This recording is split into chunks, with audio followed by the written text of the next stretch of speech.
Bienvenue à tous. Avant de plonger dans le vif du sujet, n'hésitez pas à partager vos impressions et les leçons que vous avez tirées de cette histoire dans les commentaires. Et n'oubliez pas d'aimer et de vous abonner. Entrons dans le vif du sujet. L'air était chargé d'un parfum de pluie et de café torréfié tandis que Simone Rivers regardait la ville bouger sous ses pieds. Elle était assise au bord de la terrasse sur le toit du Little Root Café, un petit restaurant d'Auburn Avenue à Atlanta, les doigts serrés dans une tasse en porcelaine blanche. L'expresso à l'intérieur était sombre, presque noir, encore chaud.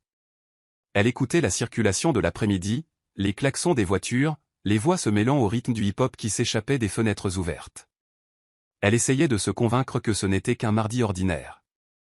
C'était presque le cas, jusqu'à ce que son téléphone vibre contre la table en bois usé.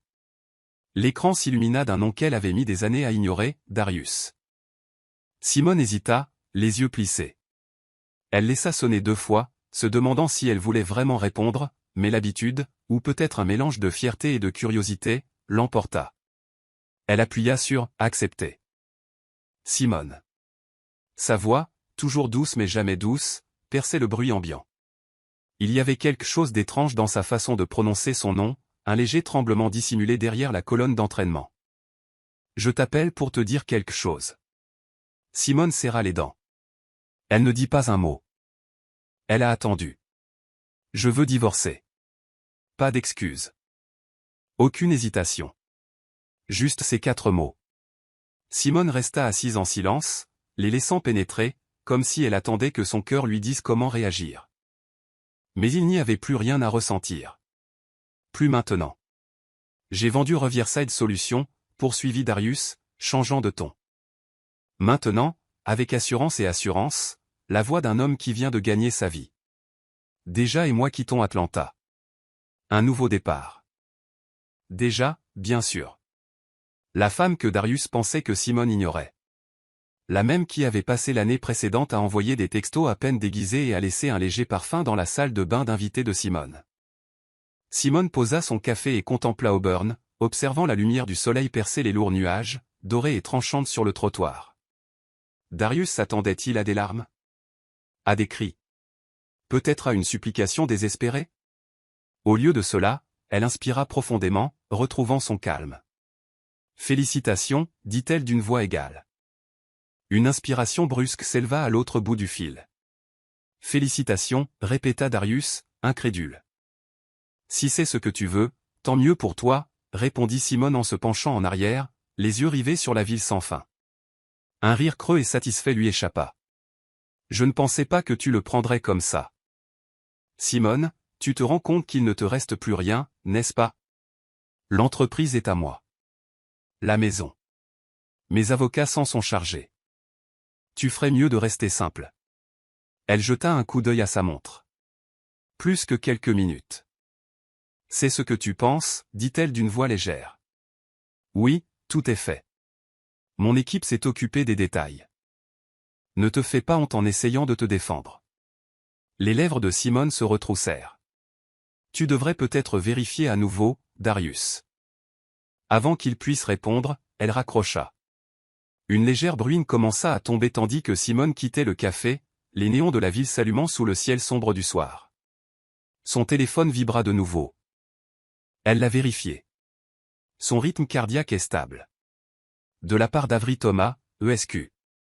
C'est fait. Il ne peut pas vendre ce qu'il ne possède pas. Un sourire, lent et assuré, étira les lèvres de Simone tandis qu'elle resserrait son manteau autour d'elle. Darius pensait avoir 3 coups d'avance, mais il ignorait qu'elle avait observé tout l'échiquier. Pendant qu'il manigançait, elle réécrivait les règles. Elle marchait en voiture, le ciel indigo au-dessus d'elle. Elle savait exactement où il serait. Son fauteuil en cuir préféré dans leur ancienne maison. Un verre de merlot. Déjà debout près de la fenêtre. Tous deux étaient convaincus que le monde avait obéi à leur volonté. Mais ce soir, Simone était prête à voir le rideau se lever. Le trajet à travers les quartiers historiques était une lente marche à travers les souvenirs. Leur maison, une maison coloniale en briques rouges à Cascade Heights, se dressait au bout d'une allée circulaire bordée de myrtes crêpes. Simone prit une longue inspiration avant d'entrer dans le hall d'entrée résonnant, le marbre froid sous ses talons. Elle entendit des voix basses dans le salon. Darius était allongé à sa place habituelle, une jambe sur la coudoir, un verre de vin tourbillonnant entre ses doigts. Déjà se tenait derrière lui, les bras croisés, sa robe rouge se détachant sur la douce lumière. Son assurance s'était estompée, remplacée par une tension que Simone reconnaissait. Une femme qui venait de réaliser qu'elle avait peut-être misé sur le mauvais cheval. Darius leva les yeux, un sourire narquois se dessinant déjà. « Simone, tu es chez toi. » Elle posa son sac sur la table. Chaque mouvement était lent, réfléchi.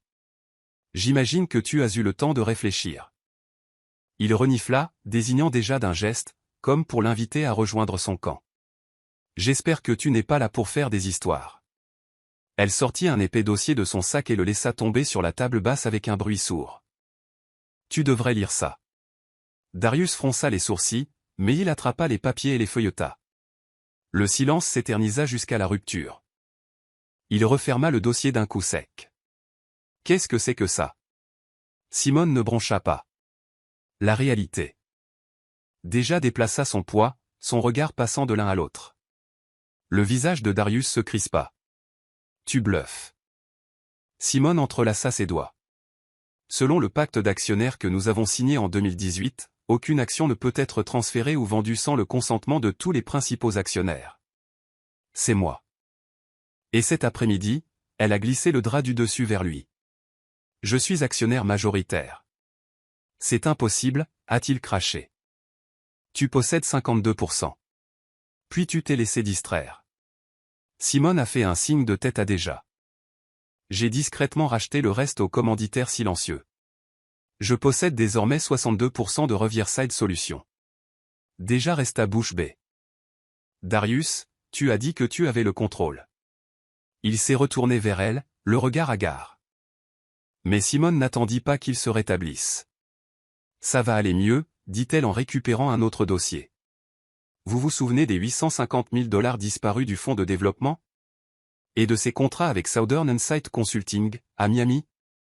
Darius pâlit. J'ai les virements. Les emails. Même les mémos vocaux, a poursuivi Simone. Voix rauque comme du verre brisé. Tu as volé ta propre entreprise, Darius. C'est de la fraude. Déjà recula, la voix tremblante.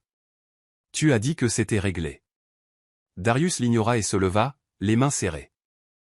Simone, tu es folle. Elle se leva, majestueuse. Demain matin, le Conseil votera pour ta destitution. Avec effet immédiat.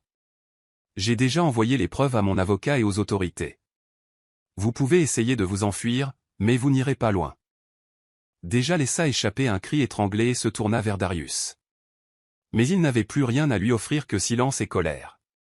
D'un geste brusque, elle s'empara de son sac et se précipita hors de la maison, la porte claquant si fort que son écho résonna dans le couloir de marbre. Darius resta figé, essoufflé, coincé entre le verre de vin et l'effondrement de sa vie. Simone soutint son regard, sans ciller. Si tu avais demandé une rupture nette, je t'aurais peut-être laissé partir. Il la fixa, tremblant de rage. Mais elle était déjà partie, la porte se refermant derrière elle. La pluie tombait à verse tandis que Simone était assise dans son bureau, les lumières de la ville peignant le sol en or et bleu. Elle ouvrit son ordinateur portable crypté et saisit un mot de passe. Le système s'anima, défilant lignes de code, virements bancaires, emails, toutes les données qu'elle avait discrètement récoltées au cours de l'année écoulée. Elle vit une transaction en drapeau clignoté en rouge. Darius tenta à nouveau de retirer les liquidités restantes de l'entreprise de leur compte commun. Elle sourit et cliqua sur « Bloquer ». Son téléphone sonna. Avery Tom est là, a déclaré son avocat. La SEC a tout récupéré. Ils agissent vite. L'IRS a également été alerté. Simone expira, sentant le poids commencer à se déplacer. Je veux qu'ils examinent chaque dollar. Ils le feront. Je n'ai jamais vu un cas aussi clair, dit Avery. Fais attention ce soir. Demain, ça va être fou. Elle raccrocha et regarda le flux en direct depuis les serveurs de son entreprise. Plus de fuites, plus de secrets. Un nouveau message est apparu de sa vieille amie, Yvonne, désormais enquêtrice au bureau local du FBI à Atlanta. Les fichiers que vous avez envoyés suffisent à ouvrir une enquête fédérale. Tenez-vous prêts.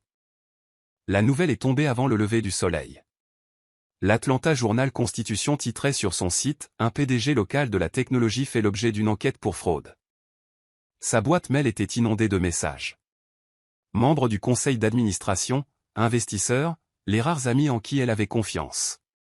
Certains étaient paniqués, d'autres prudents. Simone observait le chaos depuis le calme de son salon, sirotant du thé au gingembre.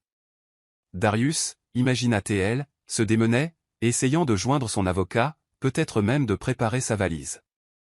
Elle l'imaginait dans la suite pantouse qu'il avait louée à Buckhead, arpentant le sol, la valise de déjà à moitié fermée près du lit. Elle vérifia les flux financiers. L'action de Riverside Solutions s'effondrait, les investisseurs se retiraient. Chaque heure, un nouveau PAN de l'image soigneusement construite de Darius s'effondrait.